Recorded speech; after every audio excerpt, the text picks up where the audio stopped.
for having me today. It's exciting. I think love what you guys are doing here, and should be a fun day. So I'm just going to talk briefly, and Brucey and Dave and Ross or anyone who wants to jump in at any point, please do so. Keep the conversation going here, but just going to be talking briefly from the grassroots of lacrosse when kids are starting out at the very early ages up until the kind of 11, 12-year age group, and what I personally feel is important from the start to kind of get to that stage, and I believe Kurt's going to take on afterwards and get to the high-end lacrosse IQ stuff with the older kids. But I'm going to try my best here, and we're just going to go along. And if you have any questions, ping them on the Q&A thing, and I can either answer them during it or towards the end. So I just have a quick PowerPoint here. I'm just more talking points than anything, and we'll just go through it and see how it goes here. So, lacrosse coaching at the earliest ages. The number one thing for me, like we all understand this, we got to grow the game. Depending on where you are, registrations up or down. I feel like a lot of the times if the Jays are in the playoff hunt, you'll see a dip and baseball spikes. But at the end of the day, we're always competing for new athletes in lacrosse, and I think we need to be really open and flexible, especially at the early ages. So we need to grow the game and try to expose as many kids as possible. How do we do that? I think the number one thing that we need to think about as lacrosse people is cost, right? So at an early age, we want to make this as affordable as possible for everyone, and if that includes having 40 kids on the time at a floor, that's probably something that we should be thinking about.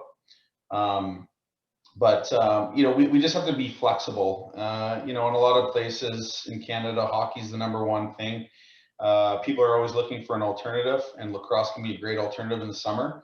So we need to cast a wide net and be flexible, trying to get kids signed up and trying lacrosse at an early age. I think that's fairly important. Now, once kids are at the rink, we got to make it fun for them. Lacrosse and hockey are two of the hardest sports to try to play. Obviously, you got to learn how to skate in hockey before you can really play. And lacrosse, obviously, you got to be able to pass and catch. Those are the most important things. And at young ages, it's really tough to do. So it's our job to try to keep it as fun and as interesting as possible for the kids when they're trying to do that. And I think by doing that, the best way to do it is through, game-like competitions. When they show up, they're not going to be able to pass and catch. And no one wants to sit in a line and do a line drill all day long where you're picking up a ball. It's essentially like picking up a rock, right? So we need to make these things fun for the kids. And when we talk about being fun for the kids, sadly at that age, the parents are the decision makers, right? And we all overparent, I think, time to time. And so parents are always watching and seeing what their kids are doing. And so we have to be cognizant of that. And I think one of the real strengths of lacrosse is that it's a very active sport. So we got to make sure we keep these kids moving. A lot of fun competition games while they're trying to learn to pass and catch, pick up the ball, and just know our strengths, right? Kids are, and I'm just going it through, I have 3 little ones here, and there's kids are involved in screens and internet, and there's not a whole lot of physical activity going along, and that's one of lacrosse's biggest strengths, and I think we need to be pushing that, and when we get them out there, we got to get them moving, and again, they have to learn the fundamentals before they can really play, but there's a way to keep them active and have them sweating and watch their parents see them running around.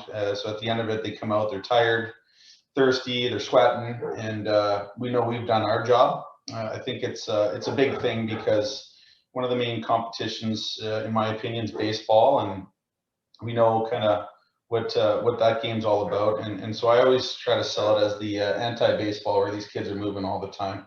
So again, I think at these younger ages, we just need to just try to get a hook into the kids and get them passionate about lacrosse, and then from there, obviously, we can develop them. One thing I do want to point out, you see it a lot when you go to a Learn Lacrosse thing, sticks are huge. For people that have experience in it, we don't think too much of it. You know, you show up and you have a great pocket and you can carry the ball. A lot of these learn to play new lacrosse kids come and, you know, their stick's a tennis racket and they're trying to run around and the ball's bobbling out. So in some of these young first ages, it's really good to get as many kids as you can out there, volunteers, you know, they're peewee, bant, midgets, kids that know how to handle sticks, know how to put pockets in. Try to get as many people out there and get sticks dialed in as soon as we can, because as we know, it makes the game a lot funner when you can actually hold on to the ball, as opposed to it just being like a tennis racket and you're just constantly trying to pick it up off the bouncing concrete all the time. So those are, you know, like first day one things that I think are important and we've got to be cognizant of, and just be flexible. Lacrosse isn't a mainstream sport yet. I truly do believe that it will be one day, but we got to cast a wide net and get as many kids interested at a young age, and then from there, you know, grow their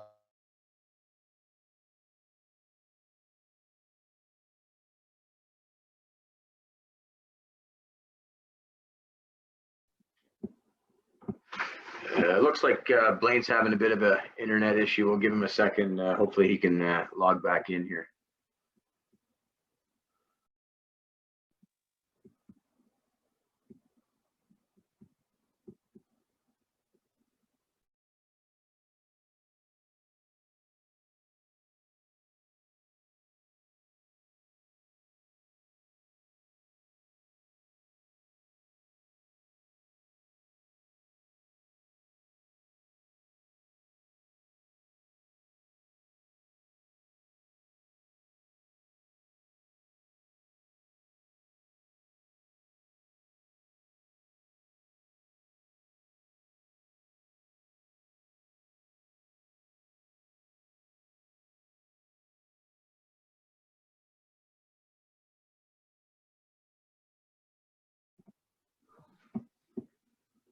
Beauty of technology.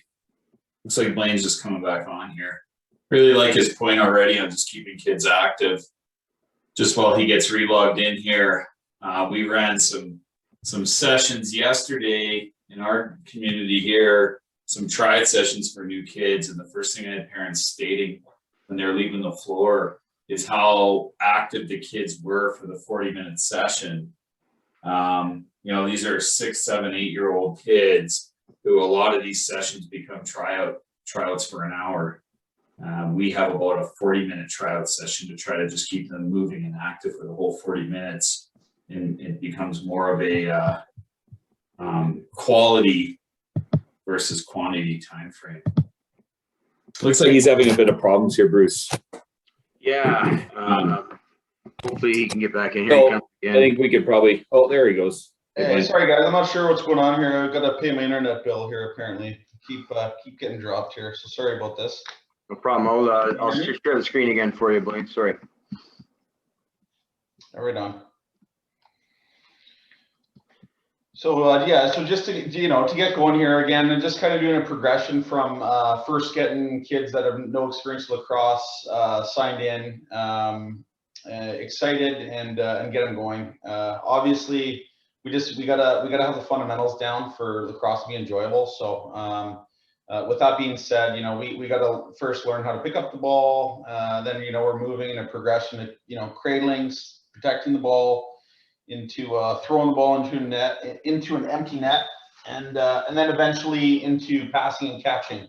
And once everyone on the floor can pass and catch, to me, lacrosse absolutely the best game in the world.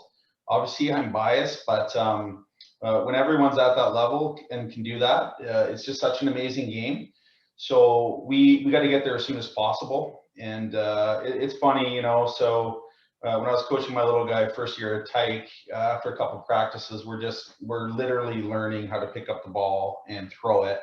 And afterwards, I have parents coming in and asking when they're going to learn, you know, how to play defense and 5-on-5 offense. And it's just like, it's just one of those things where you smile and you nod, and but then like you leave and you kind of shake your head. It's just like, we have to learn the fundamentals. Passing and catching is absolutely critical.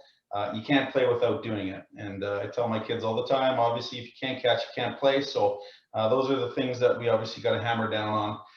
Loose balls, and you know, we might have experienced lacrosse people on the call, maybe some new timers. So I'm going to go through this quickly because it's probably rehashing a lot for everyone. But anyways, you know, you're starting with loose balls, just things to consider. We got to get low, always get low. Football, there's a saying, lowest man always wins. I feel it's the same in lacrosse. You got to get your butt down, bend your knees. You know, you got your scooping motion. First time lacrosse players, you always see them standing straight, no bend in their knees, and they're trying to use their shovel as a pick. Sorry, their stick as a pick, and you know, it's standing up straight, and it's obviously just not good. So you got to get your butt end down, get low, try to scoop up the ball, keep moving. And one of these things, when everyone's trying to learn lacrosse initially, like, it's not overly exciting just sitting in the line doing that. So anytime you can make it into a game, whether it's Hungry Hippo, competitions, whether it's you pick up loose balls into the net, getting out of the zone, running out of the zone, telling them I'm up at the end. Any game specific competition stuff can make a very boring loose ball drill into a fun one. So those are some things that I think are important and you wanna do.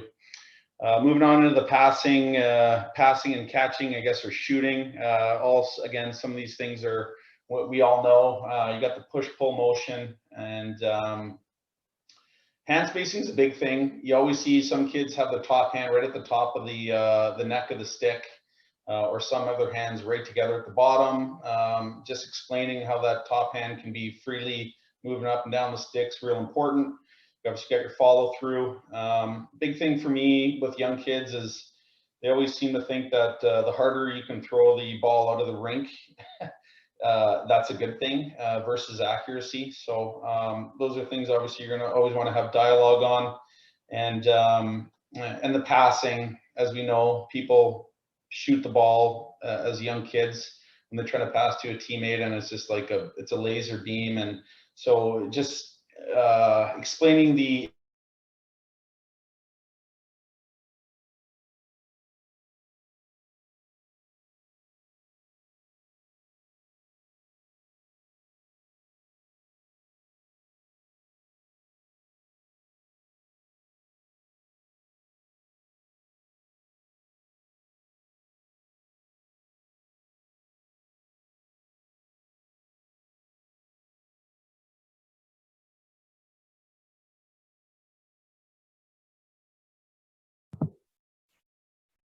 I think Blaine is frozen again. Bruce, can you confirm that he's frozen for you too? Yeah, it looks like that's the case. He's still on the screen here, so hopefully it's going to pop up again here. Again, we apologize for this.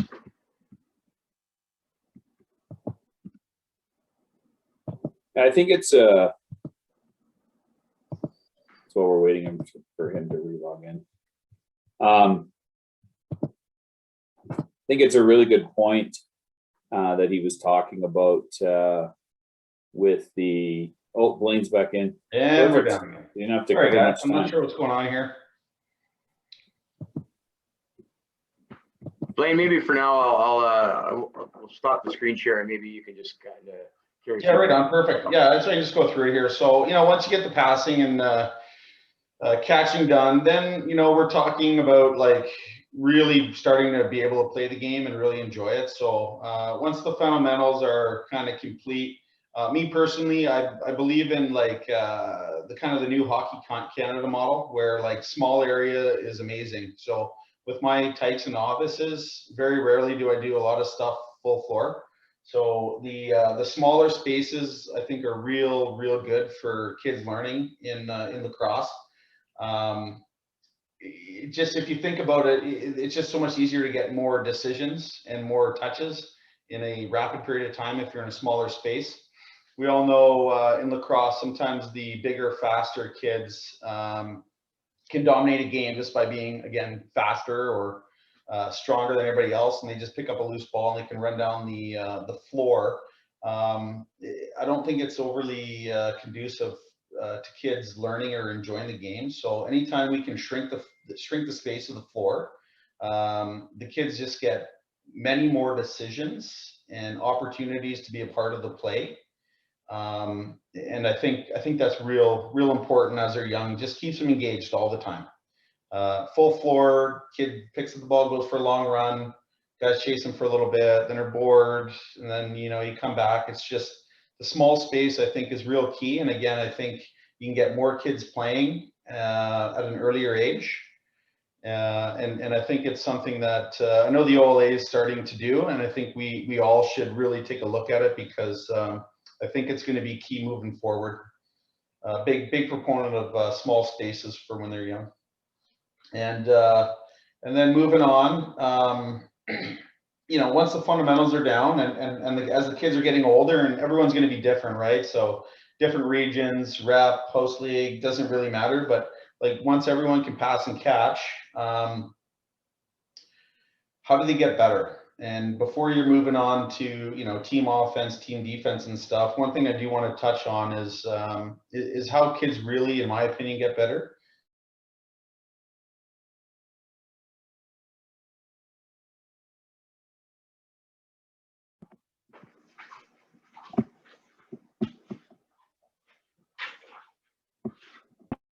And that's just playing. Success moving on are the ones that truly love it, and they'll practice on their own.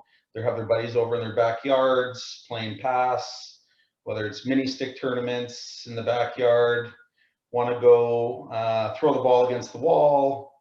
Those are the kids that always seem to have the most success, like longer term. So I think a question for coaches and or parents is like, how do we groom the love and the passion for the game, so a kid does want to pick that stick up on his free time and go in the backyard, because those are the ways that you're really going to get better. If you think about the amount of touches you're going to have in a practice or a game versus what you can do in your backyard in a 15-minute span, in my opinion, that's the difference between becoming a real good player or just an average player. So if we can somehow foster that passion to do it on our own, is I think when you're really going to have lots of success.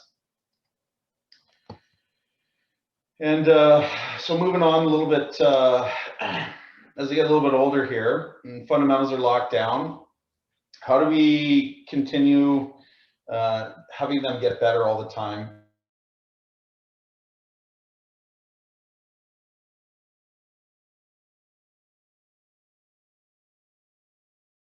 And for me, I'm a big fan of building onto it, right? So for example, after you break your righties and lefties, into their groups, four-corner shooting drill, where you just start with something very basic and they're shooting the ball, right? And once everyone gets, you get a chance down on the crease, and then you're at the top, and then, slowly add in, you're going to have the ball at the top, you're going to throw it down to the crease, and then you're going to follow, right? So we know in lacrosse, as soon as we move the ball, we got to move our feet. So this is just going to get them into a habit of passing and moving their feet. And then, the next progression is after they pass, they're just going to continue moving their feet down, and they're going to learn how to set a pick.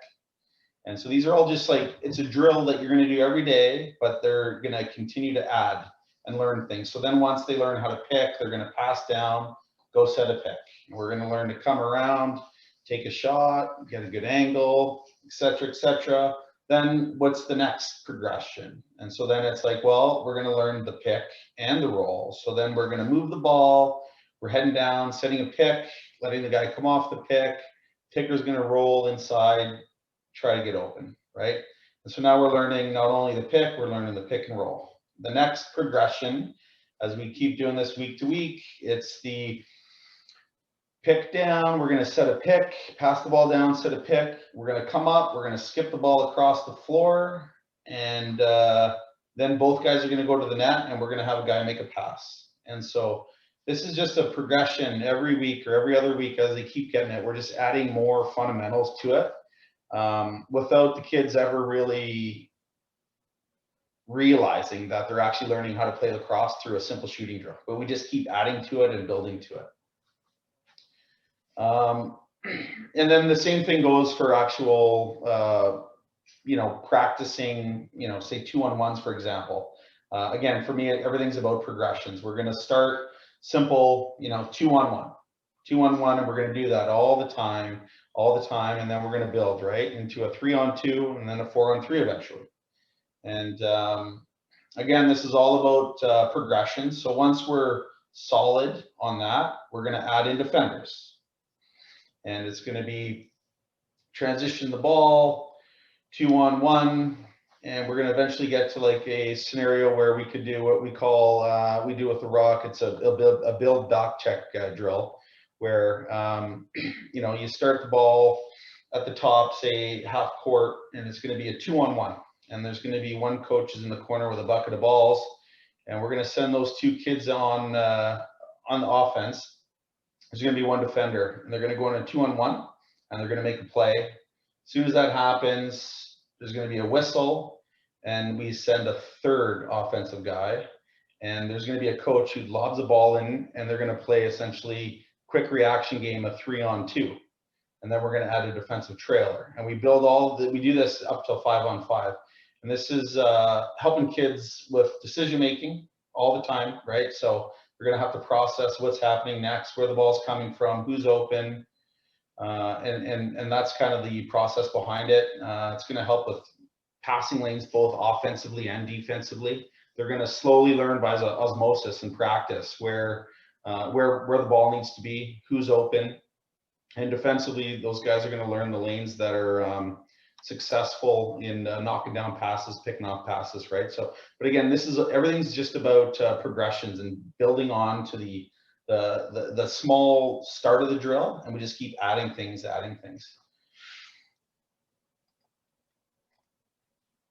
Then, lastly, and I think Kurt's obviously one of the smartest guys going. He's going to get in a lot of this stuff afterwards, because I think it matters a little bit more when you're older. But, lastly, all the things that we have to worry about are the bench changes.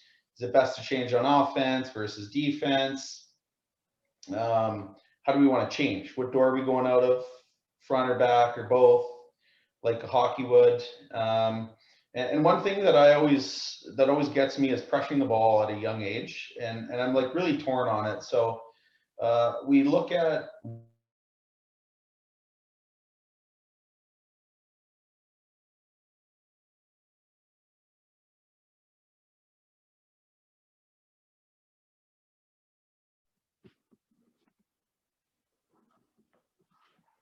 Looks like Blaine's frozen again here. like when you keep getting pressured and you keep turning the ball over. Can you hear me? Yep, you're back on there now. Sorry, Blaine. Okay, sorry. Yeah, the pressuring of the ball, it's just like, then it becomes, I think it's more of like an individual game where you don't want to turn the ball over, so then you're always going to have the ball in your best player's hands.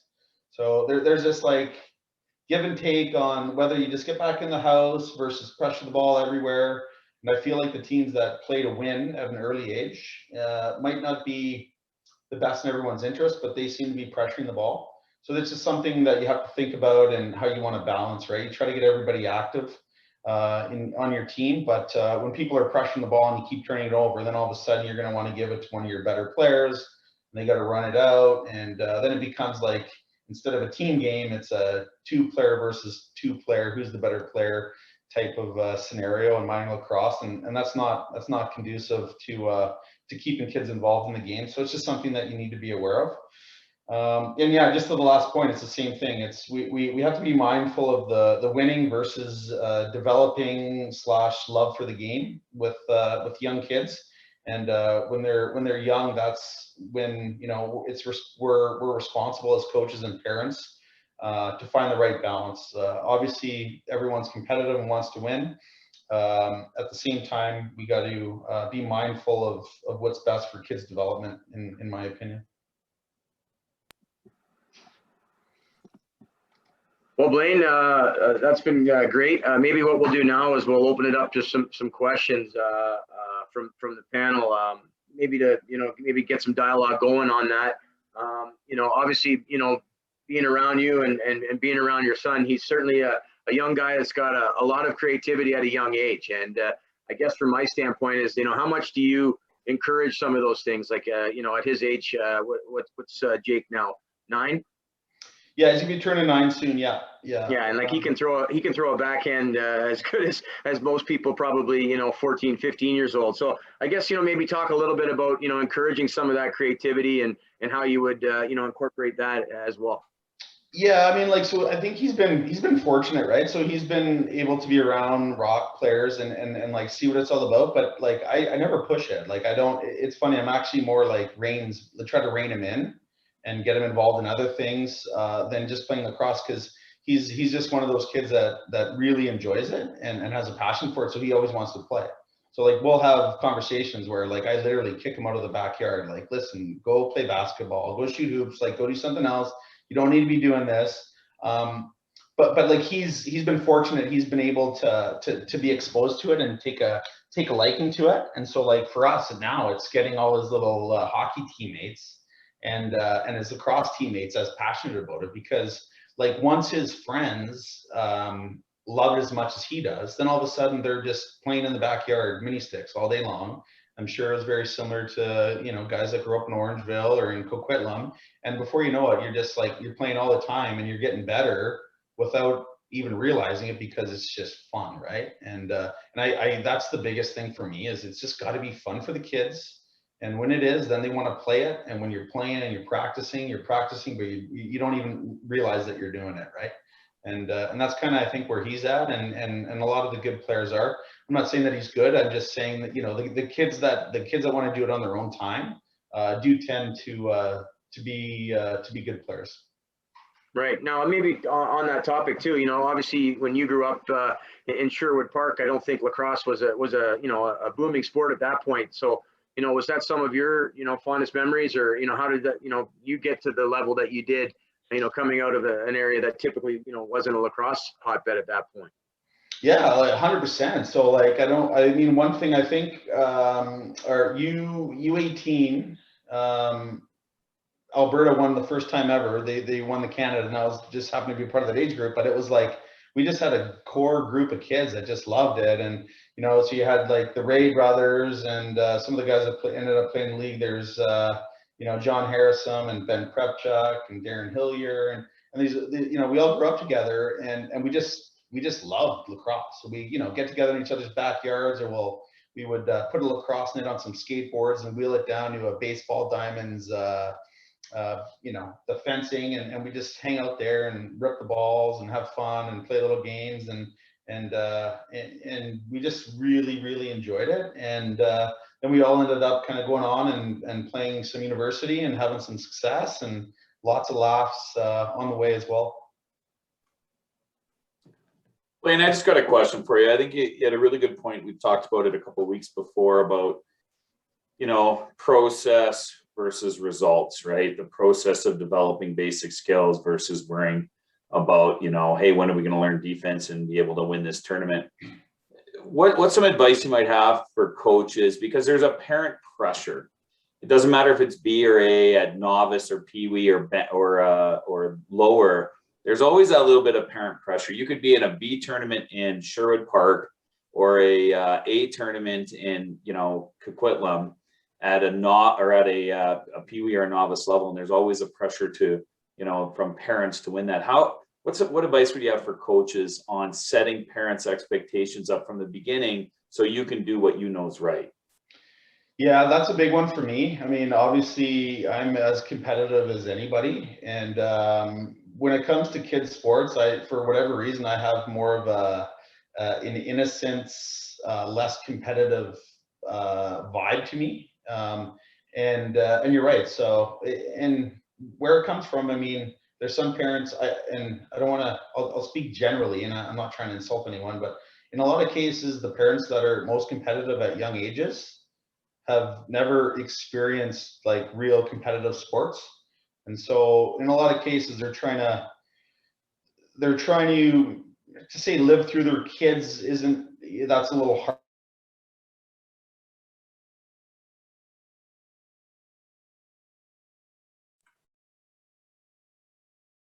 No. Cut off here. Looks like we've lost him again. Hopefully, are you Oh, back there he is. now? Mhm. Can you hear us, Blaine? Yeah, I can hear you. Sorry, guys, I got cut out there. We really got to talk to the cable provider in the Oakville area, I think. I mean, it's sorry about this. It's crazy. I work all week, 10 hours a day, and no internet problems. All of a sudden, I get on a Sunday night and I keep cutting out.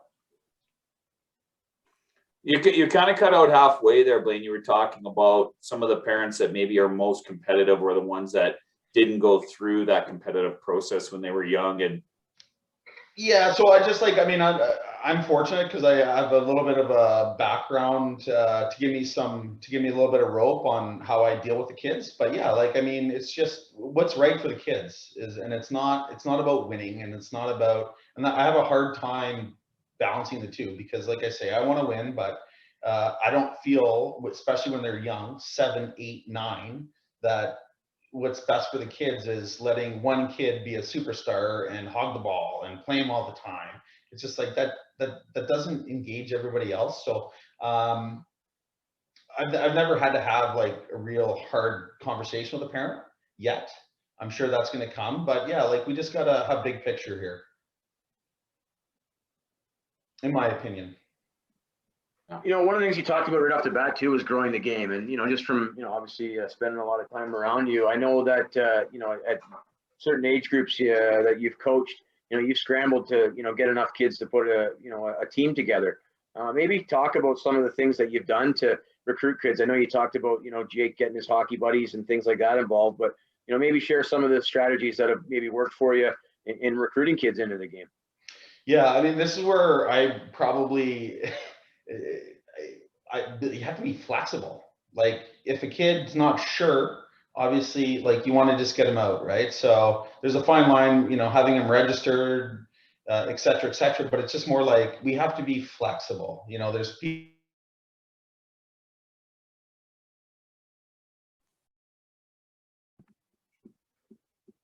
While we're waiting, just a little bit of backstory. Like Blaine's coached in the Oakville minor system, for about 5 or 6 years now, and certainly like a lot of associations have experienced some troubling times over the last few years in getting kids to go. So looks like Blaine's back, and maybe you can elaborate a little bit more on that. Yeah, sorry again, guys. Yeah, no, it's just I just being flexible. So any which way I can get like one. are we sure Blaine paid his cable bill or internet bill? Like maybe that's something we need to put on our speaker list. It's surprising because I think he lives in the high tax bracket of Oakville, of all places. So yeah, I get a dig in. I just want can't defend himself. Yeah, well, that's the best time to hit a guy, right? I just want to add to what he was saying too. Just my experience on that is, I find that people are in a rush to win at the youngest level, and then they're not seeing the bigger picture of the success, at the Pee-wee, Bantam, and midget level. And one of the things I'd throw in what Blaine's saying, just to kind of keep the conversation going, is quite often you'll see a huge group, and I think hockey's got this big problem right now, is they'll have a huge group of kids at the 9-year-old level and an 8-year-old level. You might have 50 kids, but if you don't engage everybody, like Blaine's saying, my experience is those kids then quickly, leave the sport. So now instead of having 50 kids at Pee Wee, you're down to 30, and then when you get to Bantam, you're struggling to get one team together, Bantam midget. Whereas if you're focused on the proper way at the novice level, exactly like Blaine was saying, now at Pee Wee, you might have 40 kids, you might have 2 teams, and versus, struggling to get one. Sorry, Blaine, go ahead. I was just you're right. We're just, and we, I don't know if it's going to keep cropping out, but it's just, it's a constant battle, and we gotta, we're seeing it now already at Jake's age.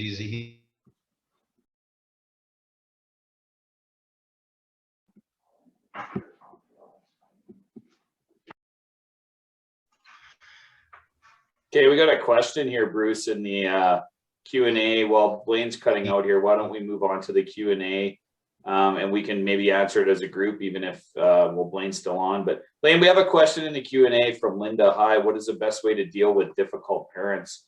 And I think probably a bunch of us can add to that if you cut out, but do you want to kind of start with that?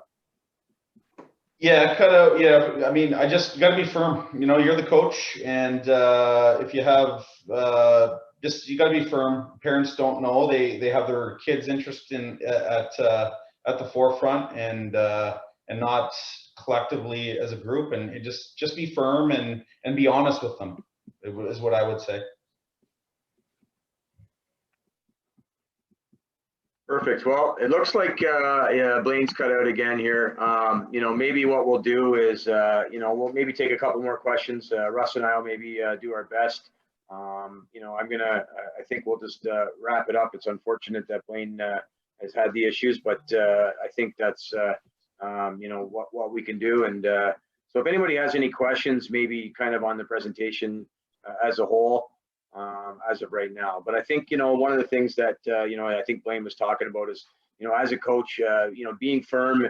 But I think the other thing to that too is being upfront and being honest. I think it's really hard for parents, you know, to complain if, you know, if it was communicated in the coaches meeting of what the, you know, expectations and the way things were gonna operate, right? So I think, you know, like Blaine's point about being firm, but also, you know, being transparent and upfront. I think it's really hard for parents to come back after the fact if you do that.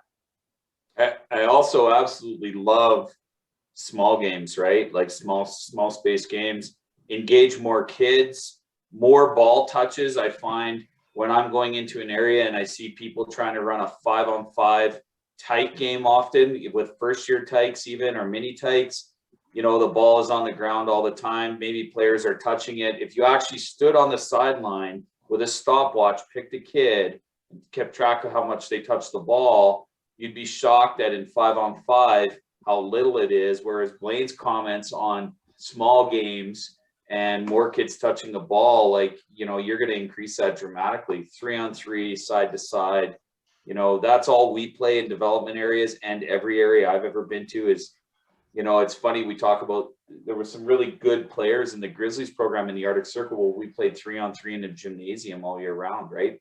So what happened is their stick skills really developed. So I have a great comment in the chat section from Taryn. She said she had a parent pay their child $5 per goal at the novice level. So it's very hard to keep other players engaged in the game when they had such a ball hog. So how do we kind of control? That's kind of a hard way to control. Take 20% of the cut. And there's sort of a reward set. Yeah, that's on the coach, right? So the coach has got to be aware of what's going on. I mean, if there's a teammate not passing, like, I mean, it's on the coach, regardless if there's a financial reward or not. Like, you got to be a good teammate, right? So that's on the coach, and he should be able to control that, in my opinion. A couple more questions we have here. One from Bert. Yeah, sorry, go ahead. Sorry, Bruce. No, one from Bert. Obviously, a lot of parents out there think they are coaches. So you overheard a parent giving the player instructions that was to counter exactly what the coach was trying to teach them. So how do you deal with that? Yeah.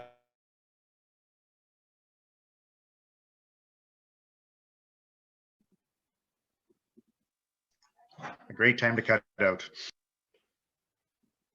I've dealt with this numerous times. I've heard parents doing this on the side. So sorry, go ahead, Blaine. I'm sorry, guys.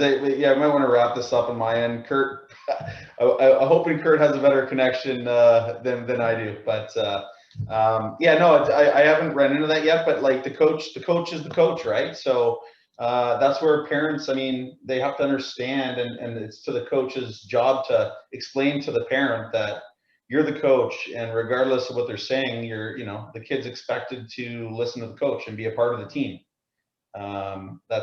That's kind of a non-negotiable in my opinion. But again, I'm talking young ages, right? Like, this is little Billy's 8 and his dad thinks he's the next Jack Bionda. Like, yeah, it's tough, right? You got to deal with it. Last question here too.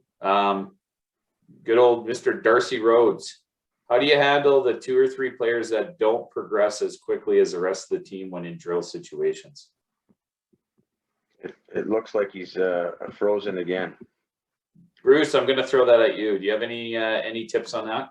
Yeah, I think obviously 2 or 3 kids that maybe aren't progressing along the same lines. I think that's probably where you get into more one-on-one or special attention away from it, and try and bring them up to speed and find out why they maybe aren't progressing, right? So I think it's incumbent on the coach to come up with strategies to help the people at that lack of a better term, at the bottom end of that aren't picking it up. So I think that becomes with more conversations and more special attention to try and help those players out. Blaine, I don't know if you heard that question. This will be the last one that we'll ask you about. Darcy asked, basically, how do you support the 2 or 3 athletes that are maybe not progressing at the same level as everybody else? Yeah, so for me, I got a soft spot for that. Like we want to keep those kids engaged, right? So everyone learns and progresses at different levels, and when those kids aren't doing it at the same time, we still have to keep them engaged and make it exciting for them and build them up, because 3 years from now they might be the guys that are carrying your team, and everyone needs to be cognizant of that. So like I'm obviously pro encouragement. Everyone's rowing in the same way. Yeah, I'm just gonna kind of, until he cuts back on here, I think he's saying exactly kind of my opinion on this. Like at this young age level, that's the whole point of, you got 50 kids dropping in. How are you running, cuts at that age when you don't even know how those kids are going to develop to 9 years of age and 10 years of age? So keeping these kids engaged. The other thing I was just gonna throw at that question too was this is sometimes the way I would engage new coaches too, Bruce and Darcy, I think asked the question, is sometimes because new coaches to the game, it's too overwhelming to learn all of these skills. So if I have a kid that's really struggling to scoop the ball at novice, first year novice, or a kid that's struggling to catch, I might try to find a parent that's brand new and teach them kind of the parameters on catching the ball or scooping it. And then say to that new coach, hey, I need you to help these 3 kids with these 2 skills. Because otherwise, a lot of times those parent coach helpers are just, shagging balls for you. Well, maybe they can help get that kid to scoop a little bit more. So I try to engage my new coaches with that too. It's a great point. Maybe on that note, obviously, Blaine, we really do appreciate you taking the time and sharing your knowledge with everybody. If it's okay with you, I know there was a request to share the PowerPoint, and we'll try and make that available to everybody after the fact. It looks like he's cut out again. I can't even thank him, but certainly we do appreciate Blaine taking the time and sharing his knowledge, and we just want to remind everybody that we'll be back at 8:30 with Kurt. Just want to thank our sponsor, Epic Lacrosse, as well, for everything that they're doing for us. And again, Blaine, while you're there, hopefully we can get it in. Just wanted to say thanks. Obviously tough with the technical difficulties, no fault of anybody, but we do appreciate you, spending the time with us tonight and sharing your knowledge. And it was a great session. Awesome. Yeah, thanks guys. Sorry about that, and hopefully the next one will be a little cleaner. Oh, we definitely pulled a bunch of things out of this. That was great. Thank you. So just a reminder, everybody, we'll see you back here at 8:30 Eastern, 5:30 Pacific, and anywhere in between there. So thanks for tuning in, and we'll see you soon.